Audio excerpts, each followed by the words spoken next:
All right. Welcome back to the SmokyVale, guys. I got a real treat for you today. So this is, come on in. This is the first time that I have ever used this setup, and the first time you guys are getting to see my desktop recording studio. So it's pretty interesting. It's kind of a makeshift setup, and maybe at some point I'll give you a full rundown. But right now it's interesting. The large monitor I have in front of me is casting a pretty good amount of light on my face, kind of washing me out. Is what it is, right? But today, one of the things I had mentioned last time was to go over a historically relevant pipe manufacturer, at least here in the U.S. Now, I didn't see anybody leave any comments on it. In fact, that video, which I'm referring to, was the Bengal Slices video. And as far as I could tell, it didn't seem like that one got a whole lot of views. And we'll get a little bit more into that in a minute.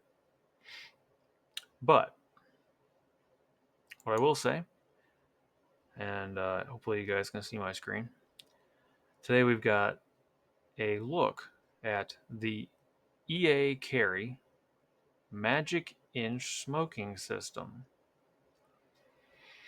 Now, I had never heard of this company before, and there seems to be some um, false information about the company and how it's doing or if it's closed. Because when you do some Google searches, uh, they make it sound like this shop is closed. But then you go to the website itself, and it's still very much alive. You see references to it on other websites. So, yeah, I don't know. I'm going to try to order one. I'll let you guys know how that goes my next video. But it's a very interesting pipe. And it's not entirely unique. I mean, at the time it was, but there's actually another pipe which they reference on here uh, that has a similar concept. It's not exactly the same either. I believe it has its own patent. Um, but we're gonna kind of look through this stuff. Let me know if any of you guys have heard of Carey, or if you have a Carey Magic Inn smoking system. I had mentioned this specific pipe to the Viking Piper, and he had never heard of it. You got over 300 pipes. Viking Piper, come on. You never heard of it? Now granted, this is a bit of a throwback. Um, Apparently, they started making this pipe in 1949. Back when you would get a catalog. All right, this is all mail order. So you would send them the money, and they would send you a pipe. It's pretty wild. I mean, today it's just you go to a web page, click buttons, credit cards charged, and then you hope you get what you get. So let's step through this. Let's see. I think the Duncan Hill Aerospace pipe is the other one I was looking at. That one, I think the passage of air is a little bit different. It's a completely different patent. It might even use different technology. Oh, it says the Duncan Hill Aerosphere smoking system utilizes the same principle of physics as the manometer. The aerosphere, visible as the brass pin on the side of the mouthpiece, brings a scientifically measured amount of air into the stem with each puff. All aerospace smoking pipes were manufactured in the Carey shops in Bristow, Oklahoma. Every pipe is handmade with over 20 individual manufacturing steps. That's wild. Every bowl was made from imported Mediterranean briar, sanded and finished by hand to produce the fine craftsmanship that you see here today. The control of the amount of velocity of the air produces two effects that result in superior smoking pipe performance. Duncan Hill Aerospace is a registered trademark of EA Carey and exclusive pipe of EA Carey. Okay, so I guess at some point it falls under EA Carey. The way I understood it sounded like it was two separate groups, but that's interesting. You guys should check this out. It's EACAREY.com, EACarey.com. And they've got they have some really nice looking pipes on here. And honestly, for the price, it's not too shabby. I didn't really look at. Here we go, pine carved. Man, that is cool. Those are some great looking pipes. But there's a lot on here. Yeah, so the Carey Magic Inch briar pipe, and these are the ones I was looking at. The one that kind of stood out to me, which I could use another featherweight or featherlight pipe. Here we go. Yeah, I mean, it's wild. It's wild. So I think they're still selling these today. So like I said, I'm gonna try ordering one of these. But apparently, so here's an article from Pipes and Tobaccos magazine, which I don't know if any of you guys get that or if that's still published today. It's kind of wild. I now am subscribed to Pipes and Cigars. I guess somehow with all my orders, I now get their marketing in the mail. You know.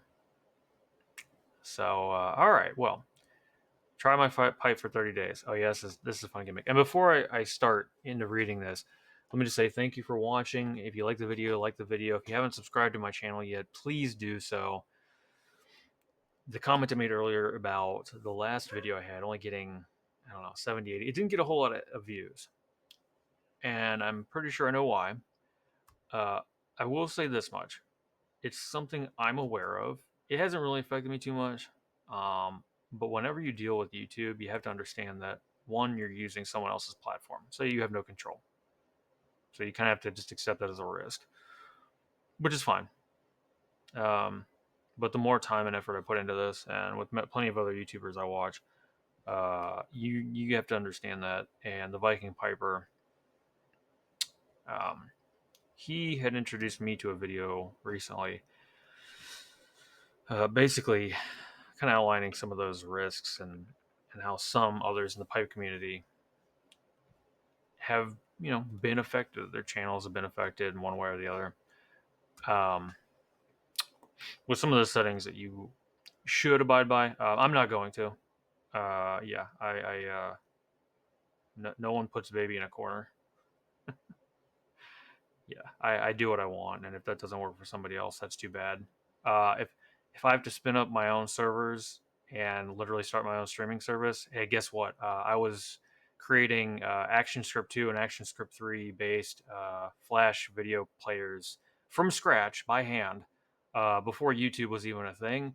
Oh yeah, and they had pop-up clickable advertisements in it. So yeah, uh, I can do it. I don't care.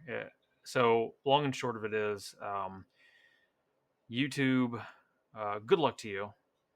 I wish you no ill will, but me and the Viking Piper will both be looking for additional platforms to stream on, and I'll be looking at some other alternative options too. Because at the end of the day, I don't do politics. It's just dumb. So it's more of just get out of my way. So to that note, um, don't worry, I'm not going anywhere. And if anything, this community is just going to keep growing. And yeah, I don't care. If other people don't like that, You came in here, you can leave out the same way you came in. That's all I'm going to say about it. So for the rest of you who are actually part of the YouTube pipe community or have any interest in it, welcome. Thanks for coming. And without further ado, why don't we learn a little bit more about E.A. Carey, an American pipe institution. This guy sold over 1 million pipes, which is just wild. 1 million of this specific type of pipe. So in the great American tradition of everyman briar pipes, many names come to mind: Dr. Grabow, Yellow Bowl, K. Woody, and Medico, among others.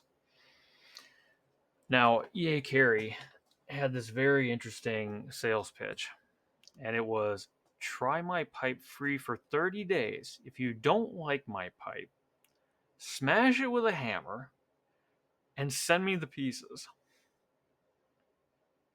Now, I don't know about you, but that's pretty fantastic. I mean, hey, the guy's staking his claim on the quality of his pipes. It's kind of like Men's Warehouse, or you're gonna like the way you look. I guarantee it. Maybe I should do something where if you don't like your tobacco, smoke it up and send me the ashes. No, I'm not gonna do that. But that said, it's pretty wild.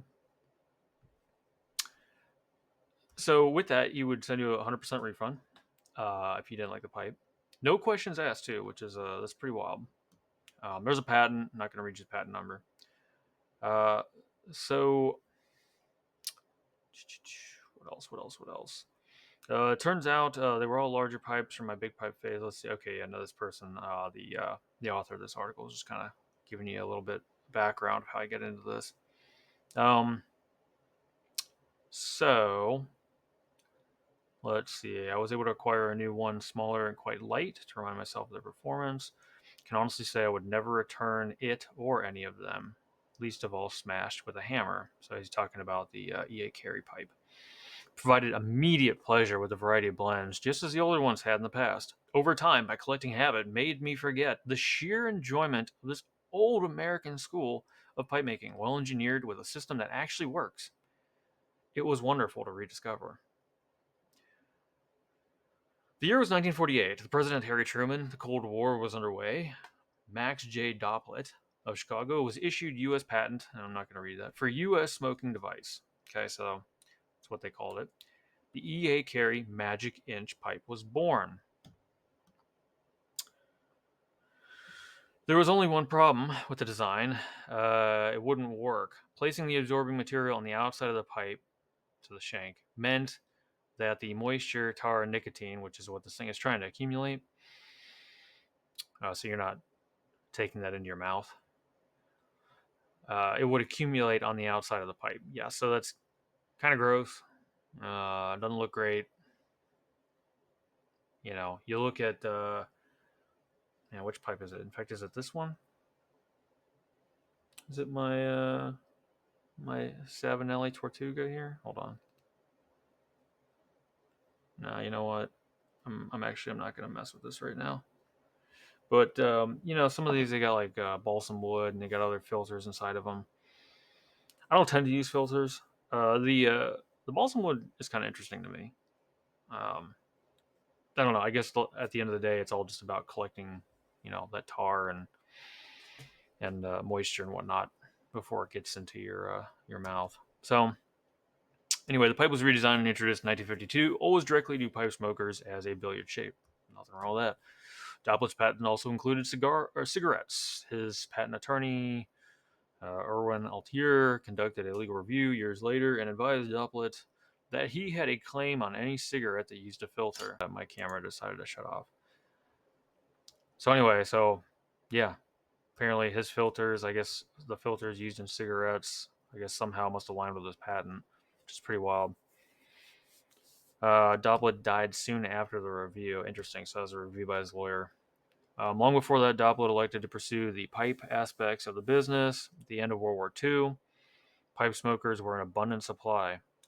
Yeah, so after World War II, especially near the 1950s, 7 out of 10 men in America smoked a pipe. 7 out of 10, 70%.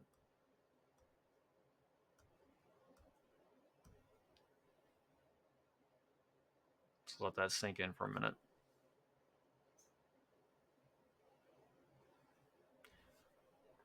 Well, just shows you that people were more free back then.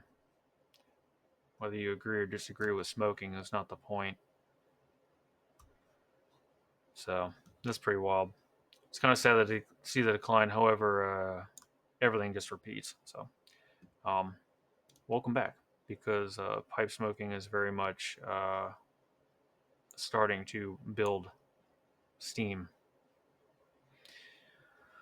Doble's best business prospects was he would redesign his smoking pipe to the design that is used today. Records indicate Dalbridge purchased the molds from the Carey stem and Magic Inch connector in February 1952. He used an injection molded nylon stem for strength, durability, precision. Records of Carey add placement. Date to 1952 for verification. In due course, he was issued a U.S. patent. I'm not going to read it. Not in August 1966. Doblet had no desire to distribute his Carey Magic Inch pipe by traditional means of wholesaling to smoke shops. He was first and foremost an inventor. His patent interests were in many other areas, um, such as an index card printer, a draft beer machine, an outdoor cooker using radiant heat, and others. Yeah, gotta love those inventors, huh? Doppler chose to sell his Carey Magic Inch pipe by direct mail, which I'd mentioned earlier. He'd get the money, he'd send you the pipe. We already talked about his little gimmick where you try my pipe, or smash it to pieces and send it back for a full refund. The ad worked well and provided Carey with growing sales for more than 30 years. These ads, plus a selection of billiard pipe, only defined the company until Doppler's death. At one time, the Carey guarantee was even mentioned on the David Letterman show as an example of wacky guarantees. The Surgeon General's report on the danger of cigarette smoking, released on 1964, lifted smoking pipe sales, and as a result, E.A. Carey sales. So it's funny. So someone, the guy basically built a system to improve your smoke. So if you're going to do it, at least it can be a little less negative effects on you. So that's kind of cool. It shows you some figures about the design for the patent. He died in September 1969. Let's see.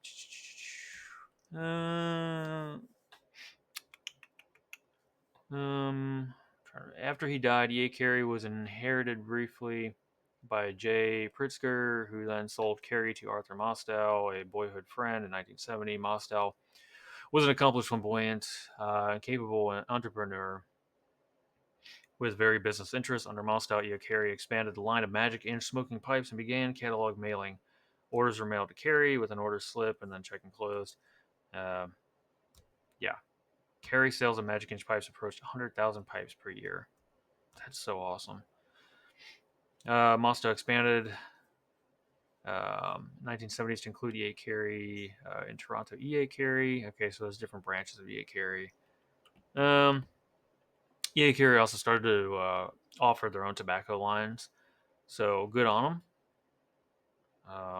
Which is pretty wild. I guess their Black Cavendish is supposed to be pretty good. I have not tried any other tobaccos. I might actually do that. I might just do that. 1980, Mostow sold E.A. Carey to GRI Corp. of Chicago. GRI then sold E.A. Carey to William Miller.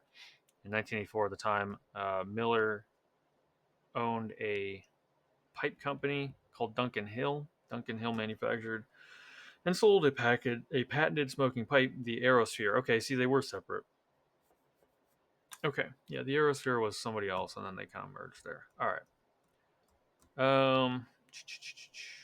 Miller held U.S. patent, blah, blah, blah, blah, blah. Yeah. So, again, EACarey.com. Carey Magic Inch pipe features the same design as it did in 1952, so that's pretty cool. Injection molded nylon stem. It features the same Papyrate tube. So there is a Papyrate tube that's baked into that essentially collects that moisture and tar and nicotine before it reaches your mouth, which is pretty wild. Yeah.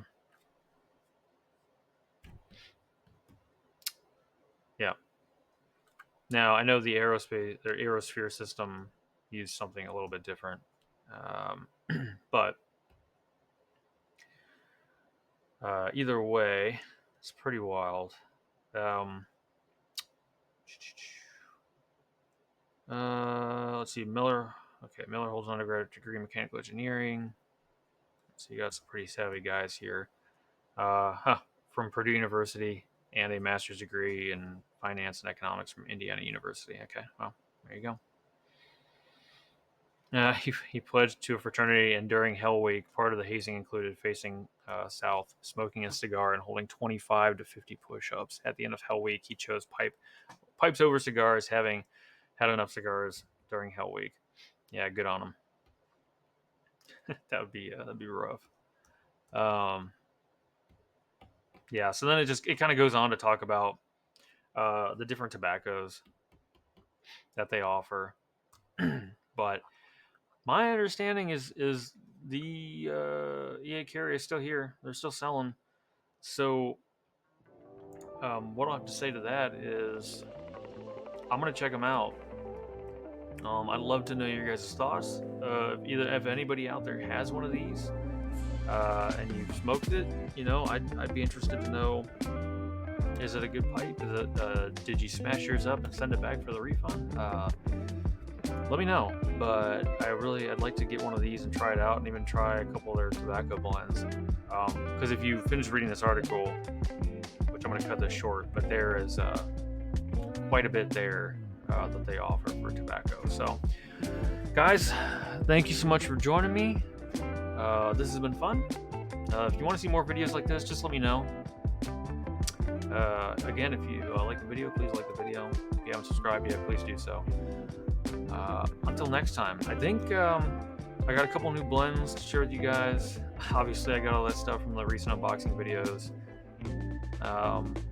But I do have a couple Christmas blends to share. So looking forward to that. Cheers.